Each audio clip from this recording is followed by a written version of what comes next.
Babalikan po natin ang report na yan ni Boy Gonzales. Samantala sa iba pang mga balita, pinalaga naman ng National Food Authority o NFA ang patutsada ni Vice President Sara Duterte na panghayop ang 20 pesos na kada kilo ng bigas na ide-deploy sa iba't ibang lugar sa Visayas. Git ng ahensya, ito ay fit for human consumption. Una sa balitang yan, si Kyle Bulias. Iginiit ng National Food Authority na ligtas kainin ng tao ang bigas na ibebenta sa halagang 20 pesos kada kilo sa Visayas Region.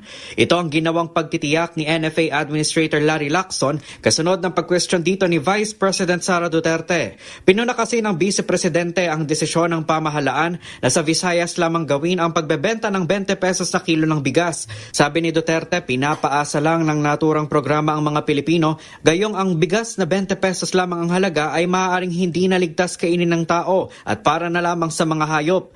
Hirit pa na ikalawang Pangulo, posibleng nahihirapan ang alyansa na makakuha ng boto sa Visayas Region kaya dito nila napiling magbenta ng bigas. Kaugnay nito, ginarantiya ni Lacson na fit for human consumption pa rin ang mga bigas na kanilang ibinebenta. Maganda pa rin naman po ito. At yun nga, katulad ng nababanggit ko sa inyo, ito po ay regular on a monthly basis. Chine-check po iyan, tinetest, inaamoy, at lahat po ng parameters nila.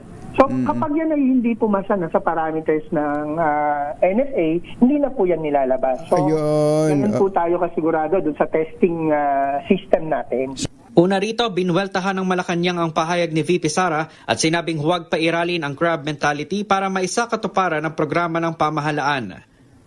Para sa MBC TV Network News, ito si Kyle Bulias ng DZRH, una sa Pilipinas, una sa Pilipino.